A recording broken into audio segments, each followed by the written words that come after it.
안녕하세요. 예, 홍주인 뉴스 전용식입니다. 예, 오늘은 특별히 그러니까 시간 우키시마호 폭침 사건에 대해서 한번 다뤄보려고 합니다. 예, 그래서 오늘을 모신 분은 익히 알고들 계시죠? 김좌진 역사정립회 사무총장이신 전재진 선생님, 오늘 역시 모셨는데요. 이분은 일찍이 누구도 다루지 않았고 언급하지 않았던 우키시마호의 진상을 밝히시려 그동안 무던히 애를 쓰신 그런 분이십니다.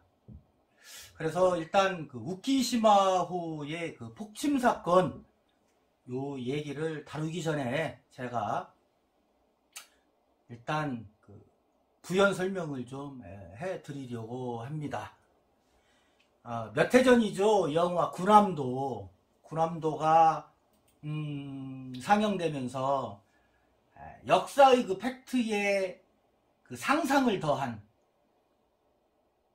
그래서 지금 조선인들이 군함도라는 그런 지옥에서 탈출시킨 그런 허구를 시나리오를 바탕으로 영화가 제작됐는데, 그 영화를 보신 분들은 아마 다들 느끼셨을 것입니다. 조선인들이 그 지옥에서 탈출했는데 그럼에도 불구하고 가슴이 답답하다. 일본군에게 다이너마이트를 던지고 탈출에 성공했다 했지만 역시 찝찝합니다. 답답하죠. 진짜로 그랬으면 얼마나 좋았을 거예요. 그죠? 누가 조선 종자 아니랄까봐 그새를 못 참고 싸우고 자빠졌냐? 군함도 속에서 이런 대사가 나오죠. 대표적인 식민사관이죠. 또 이런 말도 있죠. 내가 끌려간 것도 조선놈 때문이요, 잡혀온 것도 조선놈 때문인데. 말년이가 했던 대사. 대표적인 민족 분열 정책이죠. 그렇지만 영화를 떠나서 군함도는 뼈아픈 우리 역사입니다. 그런데 역시 진실조차 규명되고 있지 않죠. 그런 현실 속에서 감독이 만든 영화는 어쩌면은 이것이 역사적인 진실인 양, 사실인 양 어린 학생들이 군함도에서 탈출했잖아 하는 그런 사고방식의 그런 프레임에 갇히게 되지 않을까 하는 것이 저희 홍주인 뉴스 공식 입장입니다. 자, 그래도 다행인 것은 군함도에서의 뼈아픈 일제시대의 그런 만행, 또 그러한 조선인들이 당했던 노동의 인권, 침해된 인권, 이런 거를 그나마 군함도라는 영화를 통해서 우리가 익히 알았으니 다행인데, 어찌된 일인지 우키시마호에 대해서는 기죠. 식민사관에 얼매여 있는 놈들이 숨기고 있는 것인지, 아니면 우리가 몰라야 하는 무슨 진실이 있는 것인지. 그렇습니다. 사고인가 학살인가. 일제의 패망, 1945년 8월 15일이죠.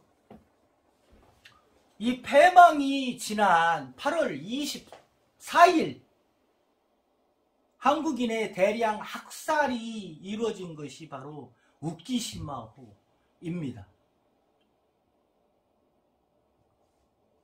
일제의 강제노동에 시달리던 한국인 징용노무자, 수천 명을 태운 귀국선이 우키시마호.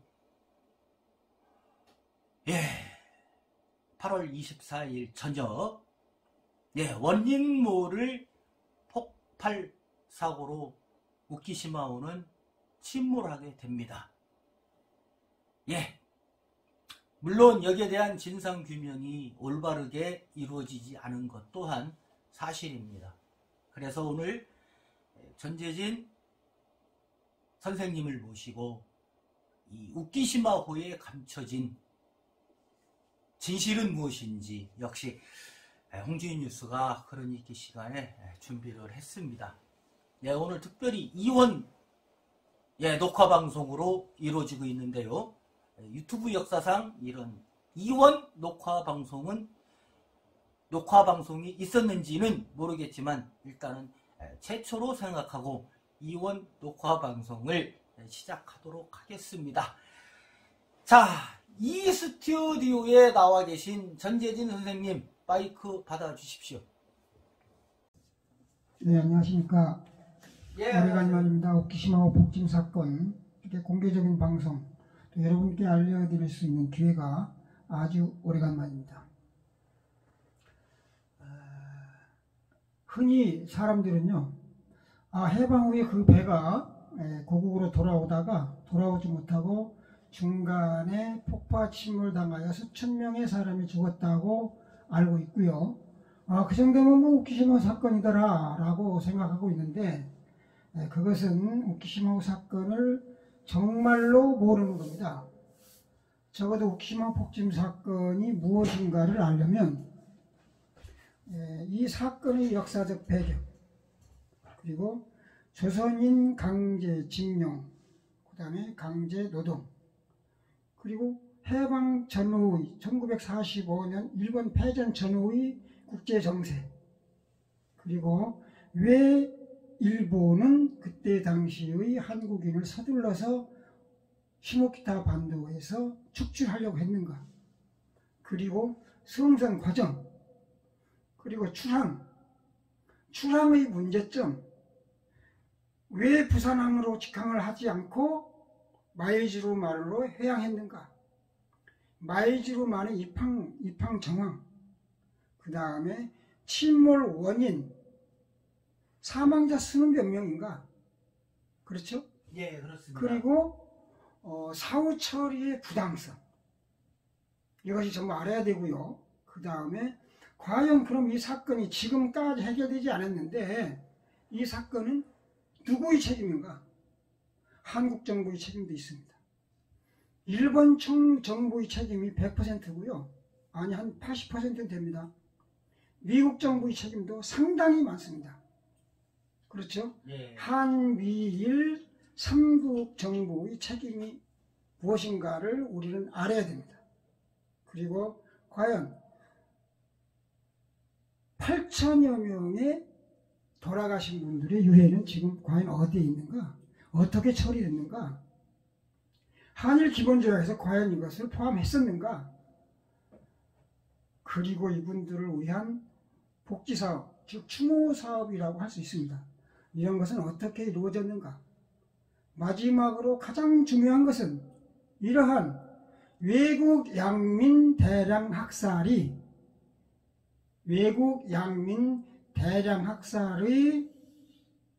재발 방지 대책이 과연 되어 있는가? 국가 간에, 국제 간에.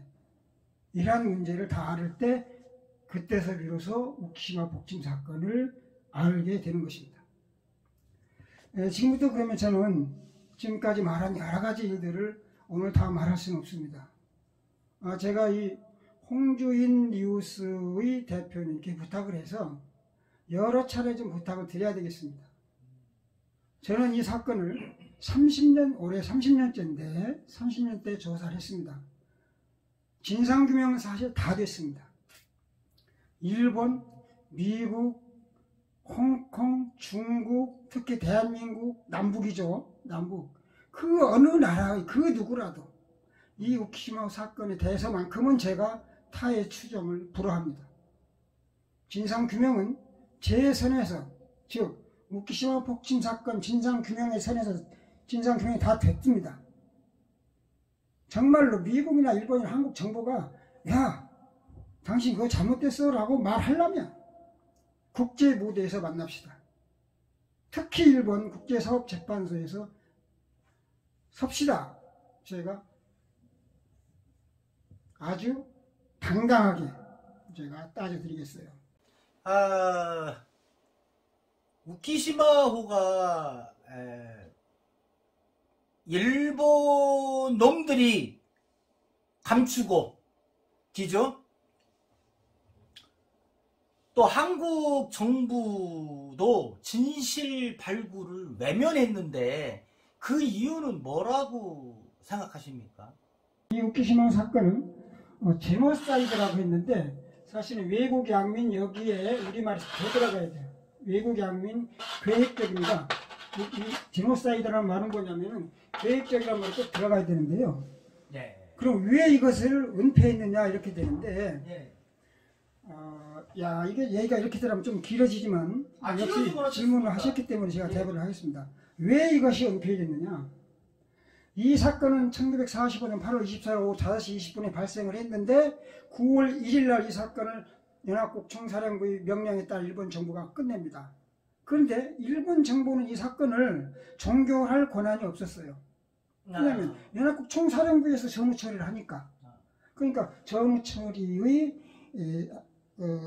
모든 권한을 쥐고 있었던 GHQ의 더글러스 메가더죠. 그러나 메가더도 미국 정부의 지시를 받게 돼 있습니다. 그럼 선생님 잠시만요. 그러면 일단 이 승선자들이 가족과 함께 8월 22일 날 배에 탄 거죠. 그리고 이틀 후에 저 참사가 벌어진 거죠. 네. 그래서 제가 아까 우키시마 폭침 사건에 재반 사항을 쭉 나열을 했지 않습니까?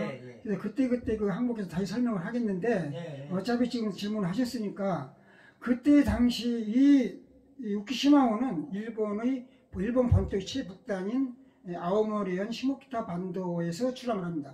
시모키타 반도 오미나토 항에서 출발하는데 그게 24일이 아니고 22일 출항을 그때 하죠. 그런데 배를 하루에 다 타는 게 아니에요. 다 타는 게 아니고 8월 19일부터 8월 22일까지 3일 동안 배를 탑니다. 3일 동안. 그런데 거기에는 우리나라 사람들이 적어도 10,000명 이상이 상주를 하고 있었어요. 그러면 제가 말하기 좋게 상주라고 그랬는데 상주하니 강제징용자들입니다. 강제징용이죠. 징용을 당한 거예요. 거기 가고 싶어서 간 사람이 없습니다. 그런데 가족 생활자가 있었는데 가족 생활자가 왜 있냐면 시모키타 반도는 굉장히 험한 지역이에요. 군사 요충지예요. 북해도하고 마주보는 츠가루 해협이 있는데 북태평양에서 동해로 연합군 함정이 들어오면 그 길밖에 없는데 그래서 거기를 이제 제공권과 제해권을 장악하기 위해서 그애들이 일본 북해도 하코다테하고 마주보는 선에서 거기에 이제 군사 요새화를 하는데 그 군사 시설이 엄청났습니다. 거기에 이제 투입되면 10,000여 명을 실제로는 7,000명을 투입하라는 대법원의 공문이 있습니다. 그런데 왜 가족 생활자가 있냐면은 남쪽에서 젊은 사람들, 우리나라 젊은 사람들도 막 태평양전이 말기에는 43년, 44년도에는요, 마구 그냥 일본에 있는 조선인들도 징용으로 갑니다. 그런데 시모키타로 간다고 하면 봐줬어요. 그래서 그때 가족들하고 시모키타로 간 사람이 많이 있습니다. 그래서 그 가족과 함께 탔다 하는 것이 바로 그런 경우입니다.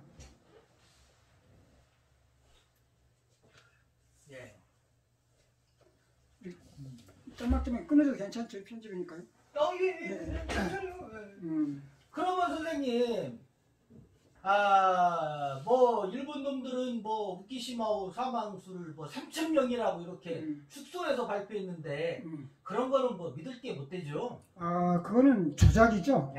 제가 조작이라는 말 많이 쓰는데 왜 조작이냐면 우키시마호는 4,730톤이고요. 길이가 103m입니다. 폭이 36m고 여기의 해군 승무원이 전투를 할 수 있는 해군 요원이 정원이 4,000명입니다. 4,000명. 자, 그러면 그때 당시 시모키타에 있는 사람들 전부 타라. 조선인 다 타라. 이 배를 타지 않으면 집에 갈 수 없다. 뱃삭도 안 받는다 이랬어요. 그러니까 다 탔어요. 너나 한꺼번에 다 탔어요. 정원 초과하지 않았겠습니까? 2배 이상 타는 겁니다. 정원에 2배, 3배까지 탈 수 있는 거예요. 정원에. 예. 그래서 얘들은 근데 왜 3,735명이나 있느냐? 정원 4,000명을 넘지 않으려고 그러는 거예요. 자, 조선인 3,735명. 그때 당시 해군 승무원이 250명이 탔습니다. 그러면 몇 명이에요? 4,000명이 안 되죠? 바로 이러한 수작을 부리는 거예요. 정원 4,000명을 넘지 않으려고. 그럼 선생님, 잠시만요. 그러면 일단 이 승선자들이 가족과 함께 8월 22일 날 배에 탄 거죠. 그리고 이틀 후에 저 참사가 벌어진 거죠. 아니, 그래서 제가 아까 우키시마 폭침 사건에 재반 상황을 쭉 나열했지 않습니까? 그래서 그때 그 항목에서 다시 설명을 하겠는데 어차피 지금 질문을 하셨으니까 그때 당시 이 우키시마호는 일본 본토의 최북단인 아오모리현 시모키타 반도에서 출항을 합니다. 시모키타 반도 오미나토 항에서 출발하는데 그게 24일이 아니고 22일 아니고 출항을 그때 하죠. 그런데 배를 하루에 다 타는 게 아니에요. 다 타는 게 아니고 8월 19일부터 8월 21일까지 3일 동안 배를 탑니다. 3일 동안. 그런데 거기에는 우리나라 사람들이 적어도 10,000명 이상이 상주를 하고 있었어요. 그러면 제가 말하기 좋게 상주라고 그랬는데 상주는 강제징용자들입니다. 강제징용이죠. 징용을 당한 거예요. 거기 가고 싶어서 간 사람은 없습니다. 그런데 가족 생활자가 있었는데 가족 생활자가 왜 있냐면 시모키타 반도는 굉장히 그 험한 지역이에요. 군사 요충지예요. 북해도하고 마주보는 츠가루 해협이 있는데 북태평양에서 동해로 연합군 함정이 들어오면 그 길밖에 없는데 그래서 거기를 이제 제공권과 제해권을 장악하기 위해서 그애들이 일본 북해도 하코다테하고 마주보는 선에서 거기에 이제 군사 요새화를 하는데 그 군사 시설이 엄청났습니다. 거기에 이제 투입되면 10,000여 명을 실제로는 7,000명을 투입하라는 대본이 공문이 있습니다. 그런데 왜 가족 생활자가 있냐면은 남쪽에서 젊은 사람들, 우리나라 젊은 사람들도 막 태평양전이 말기에는 43년, 44년도에는요, 마구 그냥 일본에 있는 조선인들도 징용으로 갑니다. 그런데 시모키타로 간다고 하면 봐줬어요. 그래서 그때 가족들하고 시모키타로 간 사람이 많이 있습니다. 그래서 그 가족과 함께 탔다 하는 것이 바로 그런 경우입니다. 일본 놈들은 우키시마호 사망수를 3,000명이라고 이렇게 축소해서 발표했는데 그런 거는 믿을 게 못 되죠. 그거는 조작이죠. 제가 조작이라는 말 많이 쓰는데 왜 조작이냐면 우키시마호는 4,730톤이고요. 길이가 103m입니다. 폭이 36m고 여기의 해군 승무원이 전투를 할 수 있는 해군 요원이 정원이 4,000명입니다. 4,000명. 자, 그러면 그때 당시 시모키타에 있는 사람들 전부 타라. 조선인 다 타라. 이 배를 타지 않으면 집에 갈 수 없다. 뱃삭도 안 받는다 이랬어요. 그러니까 다 탔어요. 너나 한꺼번에 다 탔어요. 정원 초과하지 않았겠습니까? 2배 이상 타는 겁니다. 정원에 2배, 3배까지 탈 수 있는 거예요. 정원에.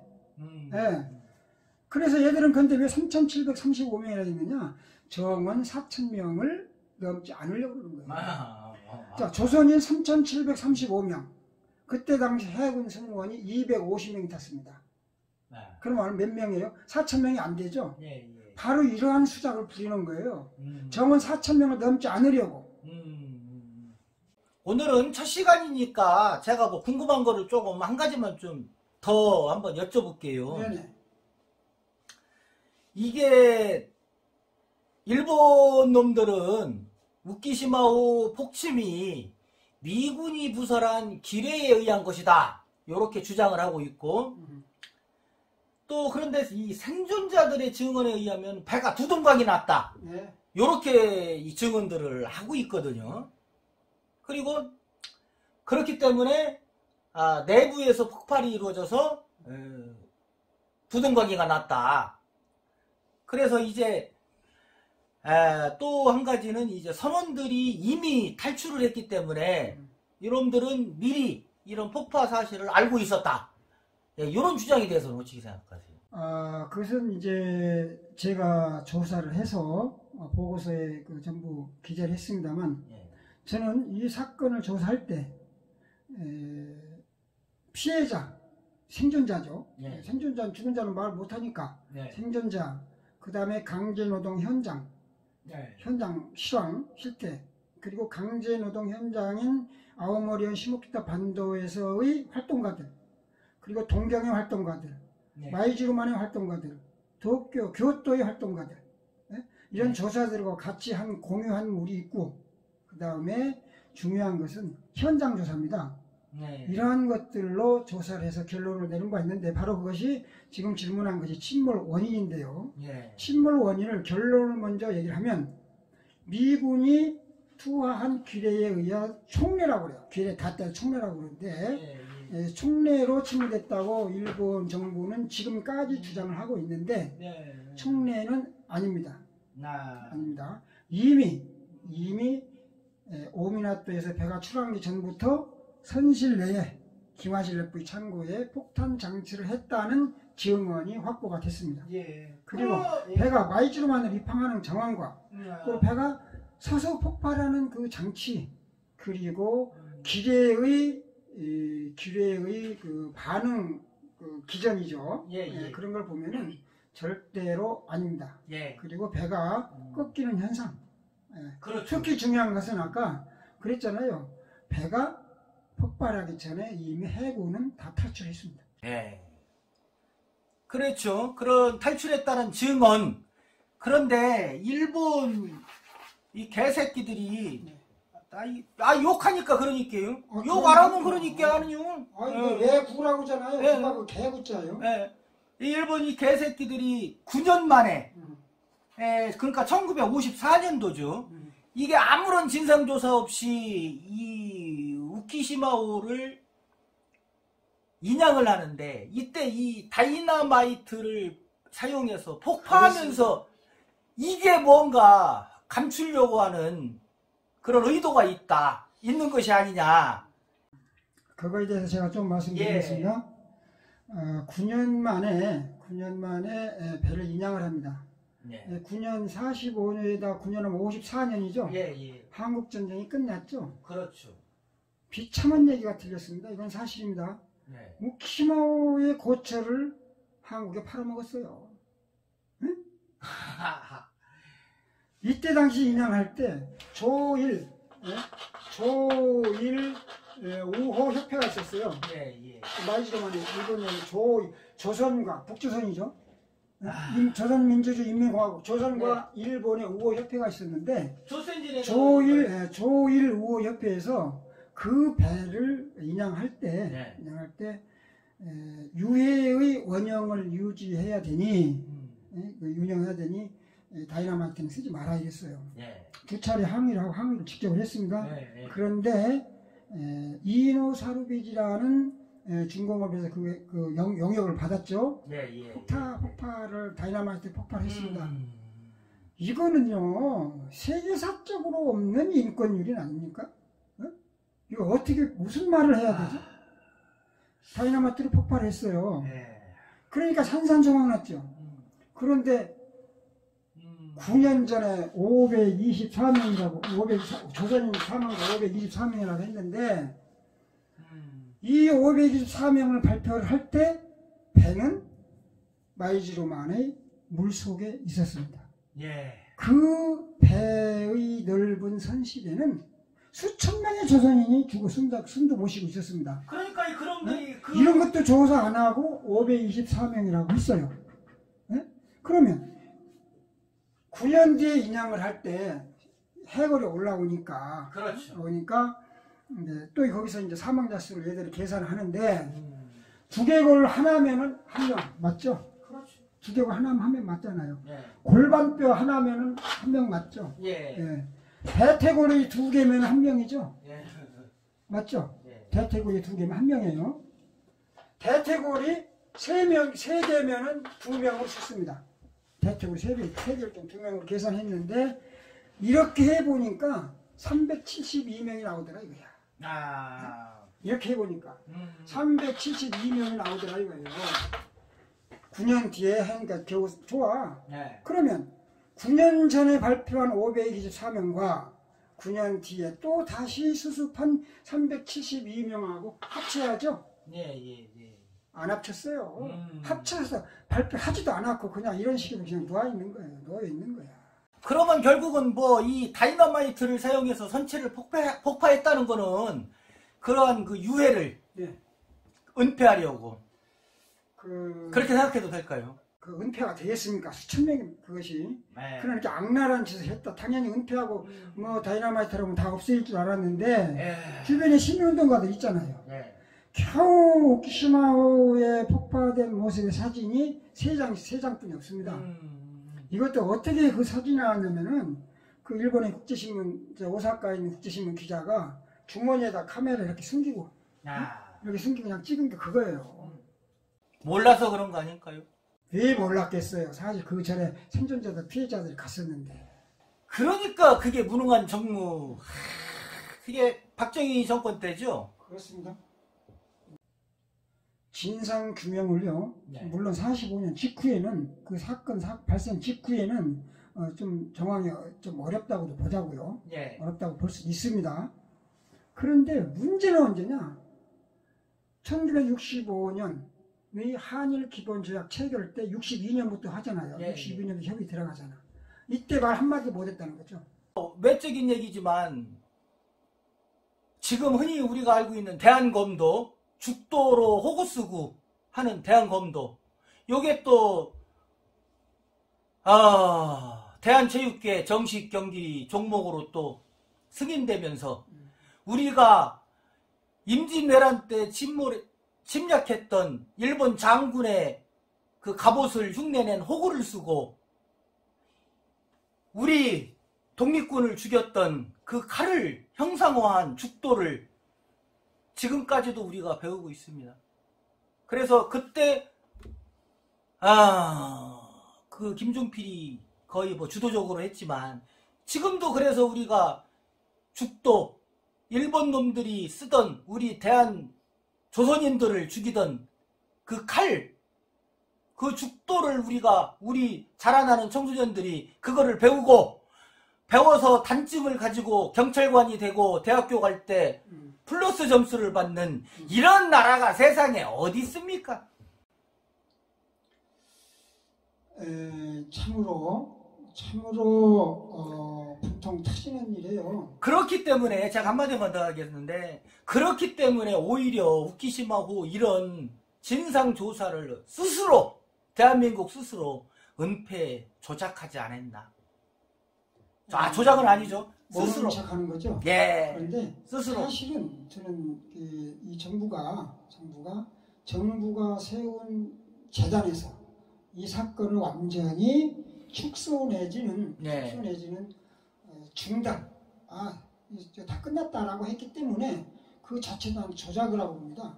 이 사건을 완전히 축소 내지는 중단, 이제 다 끝났다라고 했기 때문에 그 자체도 한 조작을 하고 봅니다.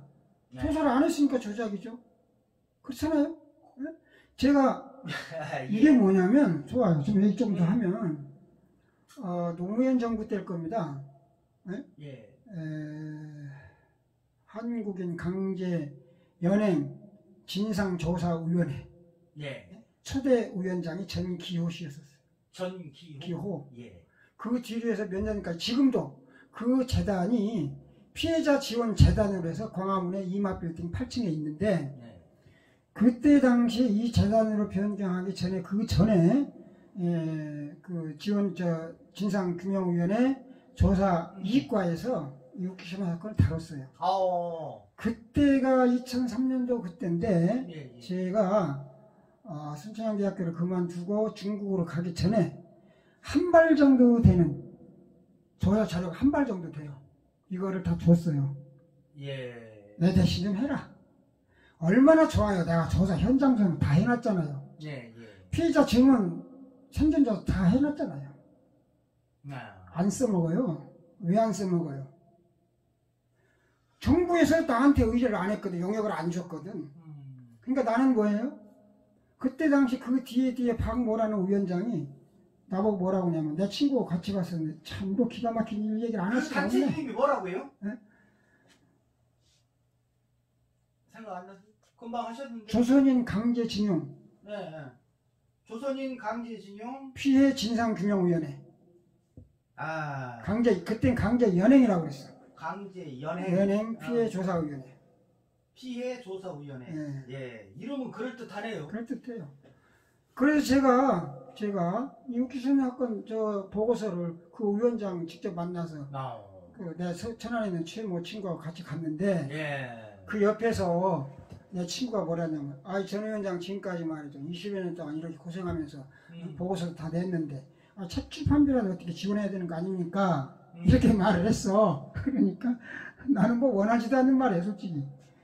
그런데 그 위원장이 박모 위원장이 뭐라는지 아십니까?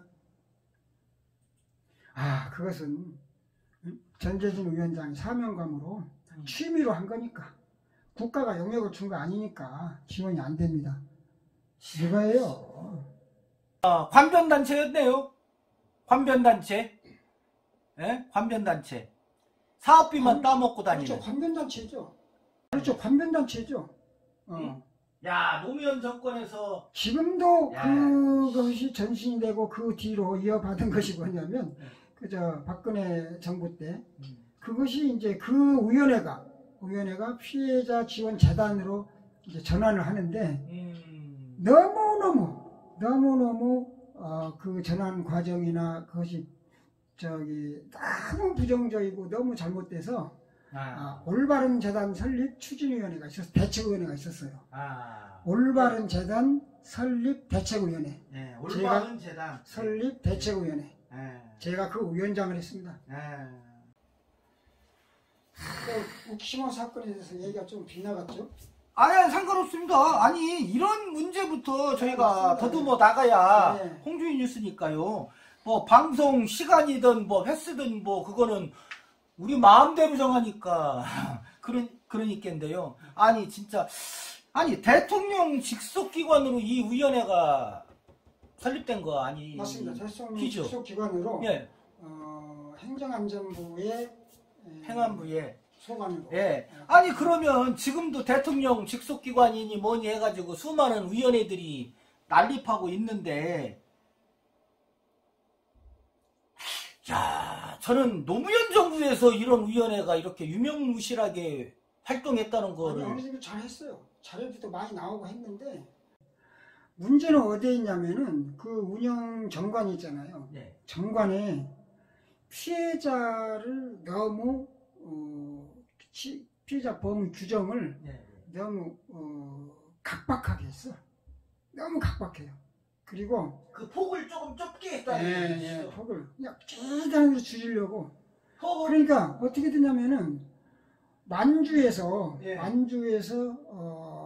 일본의 총을 맞아 옆구리를 해서 여기 통과를 해요. 어깨 쪽으로. 그러니까 내 고향의 친구 아버지인데 이렇게 통과를 하니까 내가 어렸을 때 생각해 보니까 이분이 지게질을 못하고 낫지를 못해. 친구 아버지가. 그래서 염전 감독을 했어요. 지게질하고 낫지를 못하니까. 그게 나중에 알고 보니까 말이죠. 여기 여기 때문에 이 흉터 때문에 아파서 못한 거야. 그래 지원에 피해자 그걸로 심사 요청을 했는데 기각이죠. 현장에 돌아가신 것도 아니고 지금까지 살고 있었다 이거요.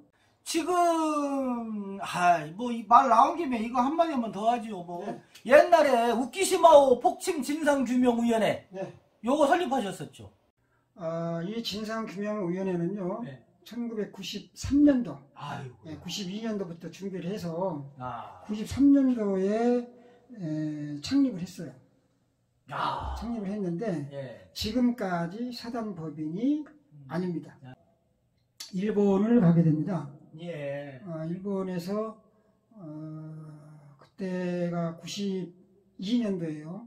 92년도에 브라질 리우에서 20명 국제정상이 리우에서 환경회의를 하는데 우리 민간단체는 그보다도 더 앞서서 도쿄에서 아시아 태평양의 36개국 민간단체가 모여서 환경회의를 합니다. 예, 그때 주제가 뭐냐면은 핵심 주제가 반핵이었습니다. 반핵. 예, 반핵. 그런데 저는 그때 당시 안면도 핵폐기물 처분장 설치 반대 투쟁의원회 홍보부장으로 있을 때예요. 예. 그래서 이제 제가 그 한국 의원으로서 이제 92년은 한국 의원이 아니고 예. 이제 92년 제가 가요. 예. 아니 잠시만요 선생님. 그럼 이때 본업이 본업 없으셨어요? 본업 있었습니다. 네, 본업은 뭐 있었어요? 순천향의과대학 병리학연구실에서 있었습니다. 병리학이요? 네. 그럼 임상병리사. 병리사입니다. 네. 그러니까 결국은 임상병리사로 근무를 하시면서 사회운동을 하신 거래요. 대학이라는 기관이라서 예. 시간이 좀 있었습니다. 하여튼 대단한 일을 하셨는데 좀 편안하게 사시지 그러셨어요. 그 타고난 팔자가 그런 것 같아요. 예? 아이고 참 존경스럽습니다. 그래서 일본에 갔는데 이제 제가 안면도의 반핵 투쟁은 반핵 운동은 그린피스에서도 인정을 해요. 어떻게 인정을 하느냐? 비폭력으로요. 비폭력 평화운동으로. 천안사 안면도까지 비폭력으로 반핵 대행진 한 것이 거기에 다 기록이 되어 있습니다. 그린피스에.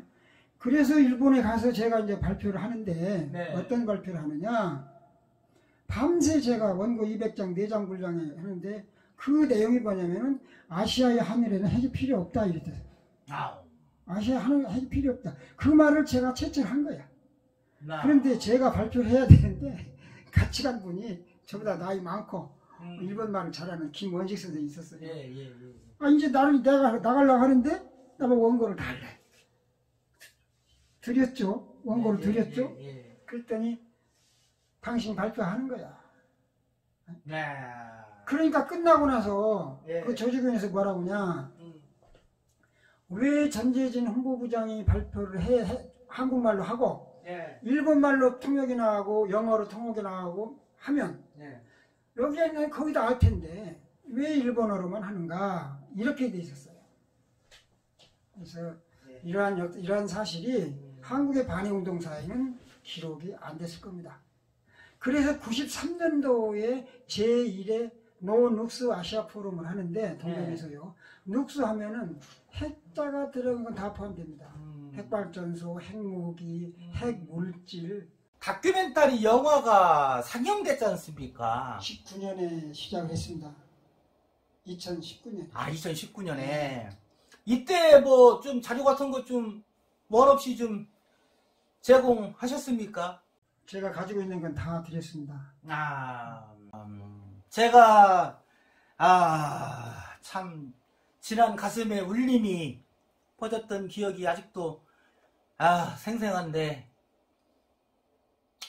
어떻습니까? 그 영화 제작되고 난 후에 한번 보신 소감이? 영화는요 다큐 영화의 극 영화가 아니고요 97분짜리인데 제가 감독한테 그런 얘기를 했어요. 나는 이 다큐 영화의 흥행에는 관여할 수 없다. 할 자격도 없고 다만 내가 부탁하고 싶던 것은 이 영화는 교과서적으로 만드십시오 그랬어요. 단 문장 하나 말 한마디라도 거짓이 있어서는 안 됩니다 라고 했는데 과연 김진홍 감독은 그렇게 했습니다. 65년도에 체결된 그 한일 기본조약 그것 때문에 역시 2015년 이후 대한민국에서는 관련 조사를 이제 중단하는 상태지 않습니까 지금? 네네. 그러니까 이제 조사는 완전히 완료됐다라고 제가 통보를 받았어요. 그런데 2015년인가 14년 그 전이에요. 받았고. 그러니까 그 2008년도에 그 조사 자료집만 두 건 내놓고 이제 뭐 공식적으로는 뭐 활동이 거의 지지부진 하다가 2015년이죠. 2015년 뭐 이후로는 공식적인 이런 뭐 언급조차 없는 상황인데 제가 궁금한 거는 그런 위원회에서도 그 활동을 하면서도 못 밝힌 이런 진상 이런 거에 대해서 우리 선생님께서는 무엇이 잘못되고 무엇이 미진한지 여기에 대해서 이제 한번 이번 기회에 한번 말씀을 해주셨으면 좋겠다는 것이죠. 지금부터 지금까지 제가 정말 죄송하게도 확정을 하지 못한 게 딱 하나 있습니다. 뭐냐면 사망자 수입니다. 사망자 수인데요. 이 사망자 수는 승선자 총원에서 생존자를 빼고 그 다음에 실종자를 빼면 나머지는 전부 사망자죠. 나머지 전부 사망자잖아요. 그런데 생존자도 제가 91년부터 이걸 시작을 했으니까 45년에 살아서 그 험한 마이즈루만에서 941생으로 살아서 고향에 돌아왔다 할지라도 45년부터 90년도까지 그 긴 시간 동안에 돌아가신 분이 있죠. 살아와서 돌아가신 분. 그리고 91년부터 지금까지 작년까지 2019년까지 생존자를 제가 찾았습니다만 지금까지도 사실은 어딘가에 지금 98세 100세가 됐다 할지라도 살아계신 분이 있을 수 있는데 이 소식을 접하지 못해서 찾지 못한 분이 있을 겁니다. 그렇죠? 그리고 실종자는 전혀 조사가 되지 않았습니다. 그렇기 때문에 사망자를 확정을 할 수가 없어요. 이것이 저는 가장 마음에 걸리는 건데 이 문제는 그러면 몇 명이 탔느냐를 어떻게 추산할 수밖에 없는데 이것은 일본 정부의 책임이 있습니다. 최소한 일본 정부는 오미나토 해군 경비부로 진영해 간 조선인 명단이 있을 겁니다. 당연히 있겠죠. 그런데 그 명단을 내놓고 또 가족 생활자는 그런 대로 또 조사가 됐으니까 하면은 최소한 몇 명이 탔을 테니 또 몇 명이 살았으니 이렇게 사망자 수를 한국 정부와 일본 정부가 합의를 봐야 됩니다. 이거 어쩔 수 없습니다. 합의라는 말 써서 미안한데 이것을 제가 못하는 게 왜 못하느냐? 일본 정부가 안 나오니까 한국 정부도 이걸 딱 감고 있는데. 선생님, 이게 이렇게 대한민국 정부와 국민, 물론 뭐 국민은 모르니까 이 무관심 속에서 일부 생존자와 유가족들이 일본 정부의 그 사죄와 손해배상을 청구하는 소송을 2001년도에 승소 판결을 받았지 않습니까? 그렇습니다. 일부나마. 그런데 2004년 그러니까 2003년 고등법원 항소심, 2004년 최고법원 상소심에서 이제 패소가 확정됐지 않습니까? 이게. 그러니까 이러한 그 판결의 그 기준은 일본 법원은 한일협정 기본법 거기에 의해서 판결을 한 거죠. 그래서 우리가 더 분개하는 이유고. 그러니까 한일협정의 그 협정 규정 내용 있잖아요. 무효예요. 무효. 그런 조약이 어디 있어요. 그뿐만 아니라 그 무효 올라가면은 을사늑약에서부터 정미 7조 보면은 청계 한일 강제 병합 이런 게 전부 그렇게 굴욕적으로 우리가 이렇게 당해왔어요. 왜 이렇게 당했는가? 왜 이렇게 당하고 지금도 왜 말 한마디 못하고 있는가? 물불을 탔어요. 사실 저는 이거 이론적으로 다 확보 다 해놨습니다. 전부 다 해놨습니다. 한일 청구권요. 청구권에 기한이 있어요. 청구권은 언제까지 돼 있느냐? 45년 8월 15일로 돼 있어요. 시작이? 마지막이. 마지막이. 해방이니까. 이날까지는 피해 보상을 하는 거죠. 이날까지. 그런데 우키시마 사건은 8월 24일이잖아요. 그러니까 8월 24일이니까 여기 포함되지도 않았고 한일 청구 포함 안 된 거야. 이거는 청구 협약에 8월 15일에 그 청구권 백서 보면 나와요. 그때 국무총리 남도구 총리가 발행한 그거 보면 1940년 8월 15일 됐어요. 더군다나 8월 24일은 전쟁 시기가 아니잖아요. 그렇죠. 전쟁 시기가 아닌데 이놈 새끼들 외국 양민인데 지들이 뭐 식민지가 다 끝났는데 그렇죠. 한국 식민이라고 아무리 지들 주장을 해도 다 끝나는 게 외국 양민을 무사히 귀환시킬 의무가 있습니다. 예. 그 의무도 다 하지 않고 죽여놓고 한일 청구권도 8월 15일로 끝나고 8월 24일인데 예. 65년대 말 한마디도 안 나왔는데 이거에 대해서 말 한마디 못한 한국 정부는 뭐냐 이거지요. 작년에요 제가 2020년 초에 지금까지 한국 정부가 이것을 해결을 하지 않았으니까 진상규명도 하지 해결하지 않았으니까 뭐예요? 책임이 있죠. 법적 용어를 보니까 부작의 위법이야. 부작의. 부작의 위법. 네, 해야 할 일을 안 한 것이 위법이다 이거야. 네. 이래서 이것을 내가 헌법 소원 심판 청구를 했어요. 헌법재판소에. 예. 15일인가 18일 만에 연락이 왔어요.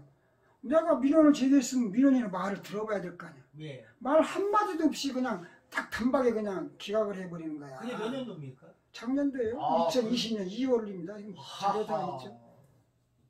내가 그때요 수명이 한 50년 단축되더라고. 내가 만지고 갈라 했다니까 그때. 이게 무슨 내 나라냐고 말이야. 대한민국 헌법 제1조 1항 대한민국은 민주공화국이다.